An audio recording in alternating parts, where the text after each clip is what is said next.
Welcome back.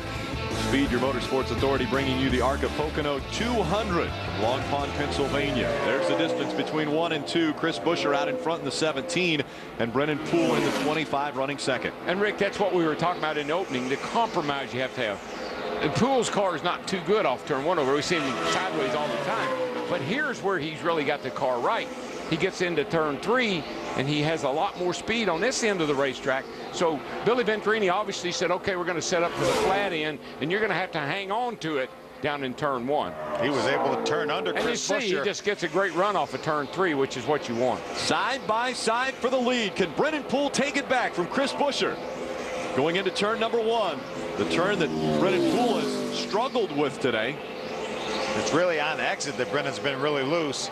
Boy, right when he turns that nose down, that's when he gets loose. He was able to hold on to it there. If Buescher knew how loose he was in that place, he'd have stuck that nose right up under the back end of him. That might have been able to allow him to get back by him. Jim Trado. Just a quick update, guys. He said exactly that on the radio. He only said a couple things since we went back racing. Did Brennan Poole in the 25? He said a little bit free off. You saw it there. The team cheered him on and said, you know what, you are faster than the 41. You're better than the 17. Just hit your line, hit your marks. And Poole making that pass in turn 1. How fast do you think they're going? 180, 190? This kid was in high school 3 years ago. Yeah, the kid behind him, though, Chris Buescher, just turned 18, I believe, last October. Right. This is his first start at Pocono because he wasn't old enough to race here last year when he was winning races at the short tracks. Yeah, in the ARCA Racing Series, you have to be 18 years old to run racetracks more than a mile. And look at Billy. I mean, pretty cool, isn't he? I'm going to say, not worried about anything. It looks like a Saturday afternoon at the beach. We got these guys right where we want them. And he is checking out now on second place Chris Buescher. That's Brennan Poole, who won the pole here, has won at Salem already this year, and now has the second lead over Chris Buescher. Don't forget now, these guys are going to have to make another pit stop.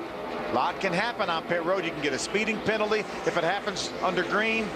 You can have trouble on your pit stop like Brennan did on his earlier pit stop. That was a race for the 7th spot. Chad Hockenbraugh has taken it away. After not being able to refire on pit road, they got that car fired back up, and it looks like he's moving back to the front. And this pit road is so long and so wide, really hard to control your pit road speed. You can get a lot of pit road speeding penalties here. Coming in, you come in really hot, and then you'll get caught leaving down there because you're not all the way out of the pits as soon as you think you are. This is one of the few racetracks that you can exit turn 3 as fast as you can. And then turn down towards pit road and hit the brakes and stop. And that's where sometimes rookies, you know, they can handle the racetrack. It's all those other techniques that you got to worry about, getting on and off of pit road, under green particularly. Tom Hessel running in the 8th spot, Jim.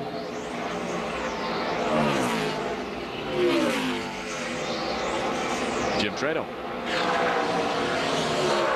Reported on that under the red flag. I walked over and asked him quickly, how's the car? He said very tight in turns 2 and turn 3. We have a tight condition. I'm trying to work through it, but unfortunately for Hessert, his crew chief's cheering to get as many spots as possible, has worked in reverse. He's called it tight, tight, tight still. So Hessert hanging on, has now lost 7th. He's back at 8th in the Federated Auto Parts Chevy. There's your race leader. There he is. You can see he is. Yeah.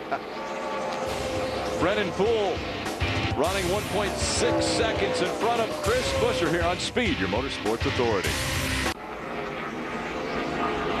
Welcome back. The caution has come out once again at Pocono. It's not for precipitation. Our leader, the 25 of Brennan Poole. There's the reason for the caution. The 69 of Brent Cross. Stalled on the racetrack. Was trying to get back to pit road. This is one of those places that if something happens to you on the front side of the racetrack, maybe even turn 1, there's no way you can make it all the way back around here. It's one place you don't want to run out of fuel. That's for sure. That, particularly if you're just going down the front straightaway here, because there's no way to make it back. Going to be a great opportunity though for these guys to come down pit road and get to fuel. This should be their last scheduled stop with 29 laps to go right now. Going to try to push that 69 of Brent Cross back into the garage area. He almost made it. Just getting close, but ran out of steam. The Aaron's Lucky Dog goes to the 43 of Kyle Martell. That'll give us 14 cars on the lead lap. How does that, Mary Eve? She's the last car on the lead lap, and then she was able to get to Martell. Aaron's Lucky Dog earlier and stayed on the lead lap during this long green flag run. Bobby Gerhardt back there. I know Bobby Gerhardt would love to win this race, but they just don't have the handle here that they have at Daytona. They got that place figured out. Gerhardt from Lebanon, Pennsylvania. There is Kyle Martell, the recipient of the Aaron's Lucky Dog, gets his lap back. He'll be back on the lead lap. That, as you mentioned, puts 14 cars on our lead lap.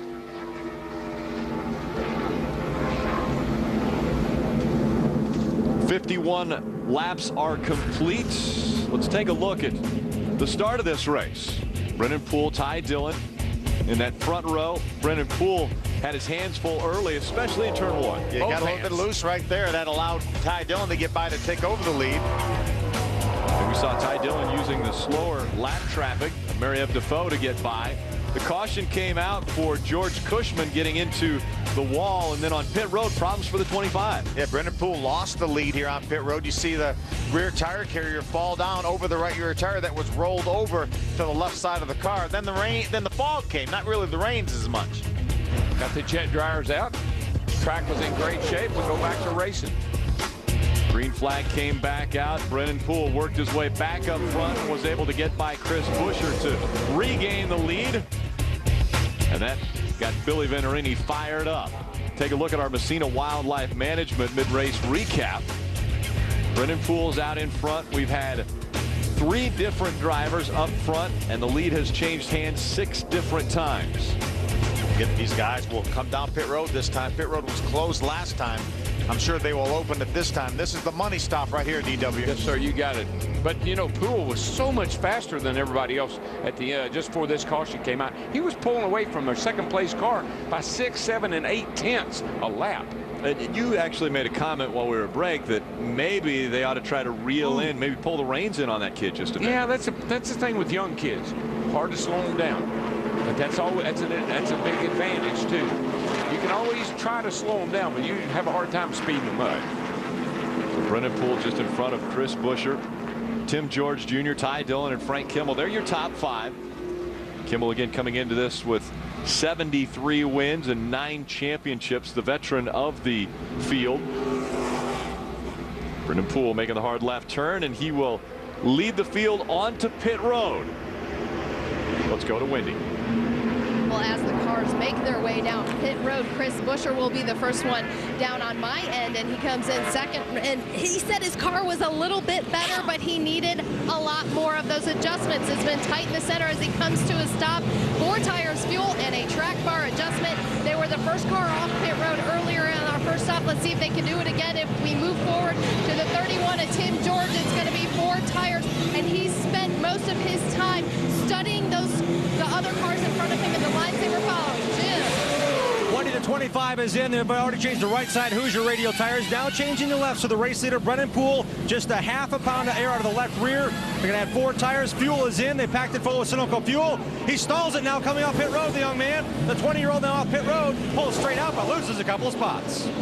He's at least going to come out in the 6th spot. Grant Enfinger is going to win the race off pit road. Tim George comes off pit road, I believe, in 2nd. Yeah, I believe what happened to Poole, they were having a bad stop again, left sides, and I think he saw those cars going. He maybe panicked a little bit and stalled the engine trying to get going.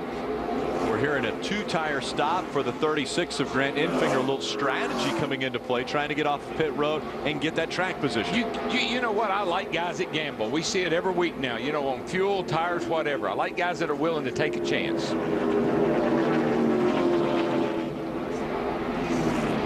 Chris Buescher in the 17. Watch this now. You see these guys doing the pit work at Chris Buescher? Roush Fenway pit crew members. So more than likely, watch this close call as Brad Smith was coming into his pits. The key point in here is probably Sprint Cup guys that are helping this Roush Fenway developmental driver during this race here. Good pit work by these guys. Nothing like being surrounded by good, smart people. 53 laps complete, just 27 remaining from Pocono.